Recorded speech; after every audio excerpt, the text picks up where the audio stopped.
Water sound అనేది అయితే లోపలికి ఎంటర్ అవ్వగానే నిజంగా అంటే ఒక జలపాతాల మధ్యలో మనం ఉన్నామా ఏంటి, జలపాతాలు ఉన్నాయి మన చుట్టూ, నిజంగా కాశ్మీర్ లో ఉన్న ఫీలింగ్ అయితే వచ్చింది. ఇక్కడ చూడొచ్చు సైడ్ మనకి, అంటే దీంట్లోంచి వ్యూ కనిపించడం కోసం అవన్నీ న్యాచురల్ కాదు, బట్ కానీ చూడ్డానికి అయితే నిజంగా న్యాచురల్ లాగానే ఉన్నాయి. ఆర్టిఫిషియల్ అయితే పెట్టారనమాట, కానీ నిజంగా న్యాచురల్ ఫీలింగ్ వచ్చింది.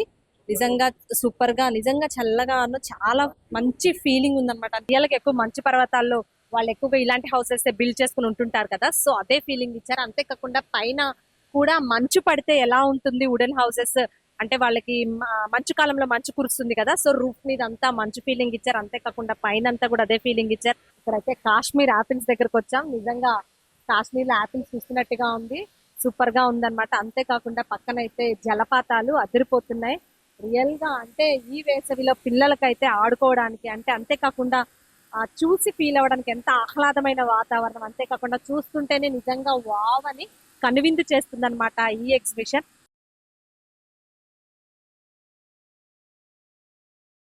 చూడండి, మనం ఎంట్రీలోంచి వచ్చాం. సో అసలు రియల్ గా మనం కాశ్మీర్ జలకన్య ఎగ్జిబిషన్ అనుకున్నాం కదా, సో మన బ్యాక్గ్రౌండ్ కనిపిస్తుంది అదే అన్నమాట. ఇక్కడ నిజంగా రియల్ గా, అంటే మన మూవీస్ లోనే ఎక్కువ చూస్తుంటాం ఇలాంటి జలకన్యల్ని, కాకపోతే మన ఖమ్మంలో ఫస్ట్ టైం ఇలాంటి ఎగ్జిబిషన్ పెట్టడం వల్ల రియల్ గా నిజంగా జలకన్యను చూసినట్టే ఉందన్నమాట. ఇక్కడ చూడొచ్చు, అంటే చూడడానికి వచ్చిన వాళ్ళు అందరైతే ఎంత ఎక్సైటెడ్ గా, ఇంకా కిడ్స్ అయితే చెప్పనవసరం లేదనమాట, చాలా ఎక్సైటెడ్ గా ఫీల్ అవుతూ వాళ్ళు కేరింతలు కొడుతూ ఇక్కడైతే ఆస్వాదిస్తున్నారు. సో రియల్ గా మన సముద్రంలో జలకన్యలు చూసినట్టుగానే ఉంది.